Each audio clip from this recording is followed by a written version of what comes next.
The hospital waiting room smelled like antiseptic and fear. 22-year-old Aria sat in the corner chair, her hands shaking as she filled out paperwork she barely understood. Emergency contact? The nurse had asked. Aria had stared at the blank line. No parents. They died 3 years ago. No siblings. No boyfriend anymore. He'd left the moment things got too serious. No friends close enough to call at 2 a.m. when you're having a breakdown. Just her, alone. The panic attack had hit while she was working the night shift at the diner. Her third job, trying to pay off student loans and keep her tiny apartment. Chest tight, couldn't breathe, thought she was dying. Now she sat in the ER, waiting for discharge papers, wondering how she'd gotten here. 22 years old and completely, utterly alone. Aria Mitchell, a woman in her early 30s, approached, wearing scrubs but clearly not Aria's nurse. She had warm brown eyes and an expression of genuine concern. "I'm Claire. I'm a patient advocate here. The nurse mentioned you came in alone during a panic attack.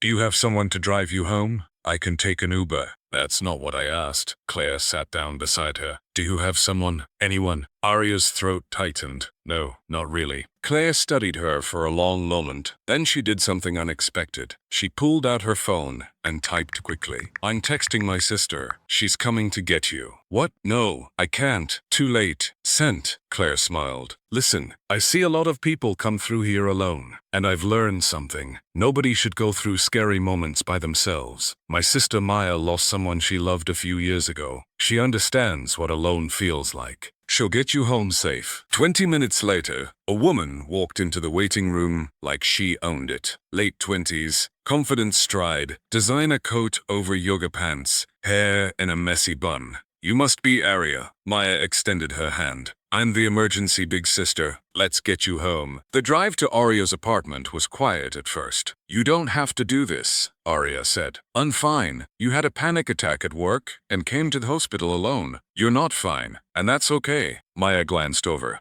"Claire told me you don't have family. They died. Car accident. 3 years ago." "I'm sorry. That's brutal. I'm managing. Managing isn't the same as living." Maya pulled up to Aria's building, a rundown complex in the bad part of town. "This where you live?" Aria nodded, embarrassed. "Okay, here's what's happening. You're going to pack a bag. You're staying at my place tonight. Tomorrow we'll figure out the rest." "I don't even know you." "I know, but my little sister died 5 years ago, and I swore if I ever met someone who needed a big sister, I'd show up. So here I am, showing up." Something in Aria cracked. Maybe it was exhaustion. Maybe it was 3 years of holding it together alone. Maybe it was the simple kindness of a stranger who gave a damn. She packed a bag. Maya's apartment was everything Aria's wasn't. Clean, warm, safe. There was food in the fridge, art on the walls. It felt like a home. "Guest room is yours," Maya said, showing Aria a space bigger than her entire studio. "Bathroom is through there. Take a shower, get some sleep. We'll talk tomorrow." That night, Aria lay in the softest bed she'd slept in since her parents died, and cried, not from sadness, but from relief. Someone had shown up. A stranger had looked at her and decided she mattered. The next morning, Maya made breakfast like it was normal to have a traumatized stranger in her home. "So," Maya said, sliding pancakes onto Aria's plate, "Claire mentioned you're working 3 jobs. What's your degree in?" "Graphic design. But there aren't a lot of jobs, and I have loans, and my marketing firm needs a designer." "Interested?" Aria's fork clattered. "You're offering me a job?" "I'm offering you an interview. But between us, the job is yours if you can do the work. I need someone. You need a job that doesn't require 3 shifts to survive. Win-win. Why are you doing this?" Maya's expression softened. "Because 5 years ago, my little sister was struggling, working too much, stressed, alone, and I was too busy with my career to notice. By the time I realized something was wrong, she was gone. Suicide."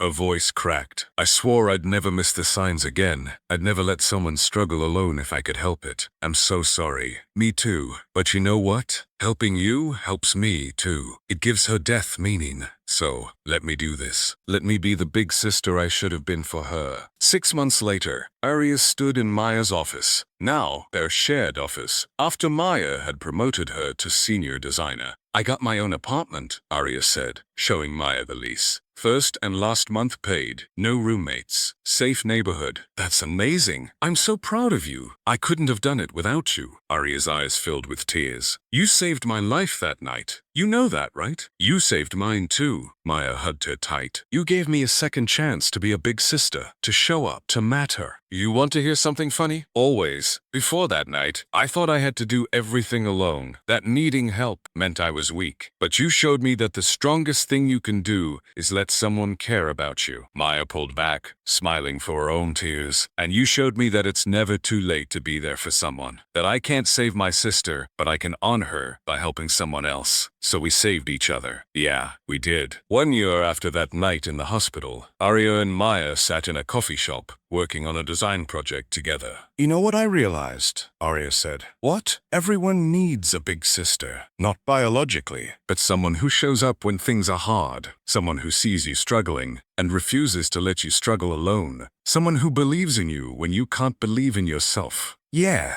Maya said softly. Everyone needs that. Thank you for being mine. Thank you for letting me. Because sometimes the family you need isn't the one you're born into. Sometimes it's the stranger who shows up at 2 a.m. in a hospital waiting room and decides you're worth saving. Sometimes it's the big sister who chooses you.